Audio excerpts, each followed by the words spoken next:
Okay, I'm trying to talk about this new condition, they're calling it.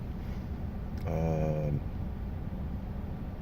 the New York Times.com, NYTimes.com article dated yesterday, October 10th, 2018, by Christine Hauser. The title of it is Rare Paralysis Cases in Children Are Investigated in at least 5 states. It says it's a rare condition that causes limb paralysis and severe muscle weakness in children. And it's called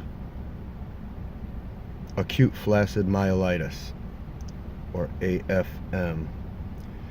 There's 6 cases, possibly 8 in Minnesota right now, I guess, according to Minnesota Department of Health. And they say officials have not found a specific cause for the illness.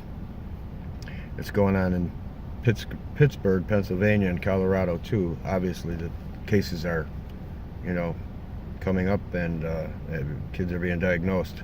Most of the time, I want to say they're saying these are kids under the age of 10. And let's see, A.F.M effects, they say. A.F.M affects the nervous system and causes, mostly in children, paralysis similar to polio. The signs include sudden muscle weakness in the arms or legs, neck weakness or stiffness, a drooping face or eyelids, difficulty swallowing, and slurred speech, health officials say. And it goes on and it says a 4-year-old boy who lost mobility in his right arm and had difficulty sitting up and moving his legs. They go on to say he had just recovered from a cold and fever in July. So when he was diagnosed, one second.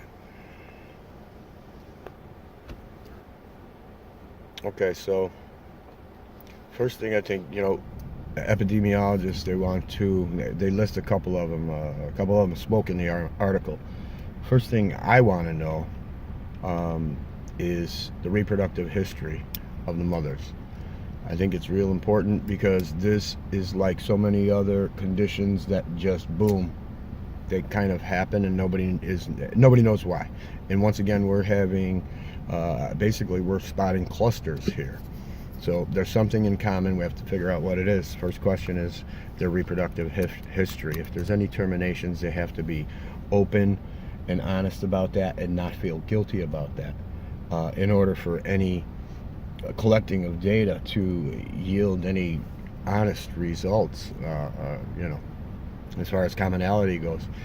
I want to know, like with the 4-year-old boy, was he treated for his fever? Was he given fever reducer? Do they have fever reducer in common? All of these, how they were treated, what ways are there that they have in common, all these patients, these little kids who we're talking about some kids in the hospital for months and months, 4 months, 5 months. So you want to know how they've been treated for this too, because how they're being treated maybe bringing on an immuno response that nobody is thinking is a part of the equation. In other words, treating it may be making it worse. Some of these people, some of these kids do not get better. They remain paralyzed. Some do.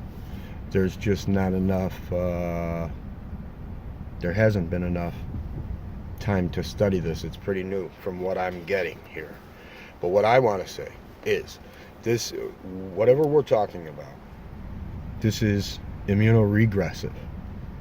This is showing us where the energy that made this child has been, and more specifically, it's showing us how their life ended the last time. Now, this is basically the central nervous system, and we call that innate, I believe. I'm not sure. I get them confused unless I have it right in front of me. But the central nervous system is basically a part of the immune system that shows us our evolution. So what does that tell you? It's showing us where it's been. What haven't we gotten? You can call it reincarnation all you want and shut the show down. bottom line is we're not talking about replication so much as we are talking about, we're not talking about reincarnation so much as we are talking about replication. And the replication that is taking place is destroying the energy that creates every one of us. It's happening on an individual basis as we kill one at a time.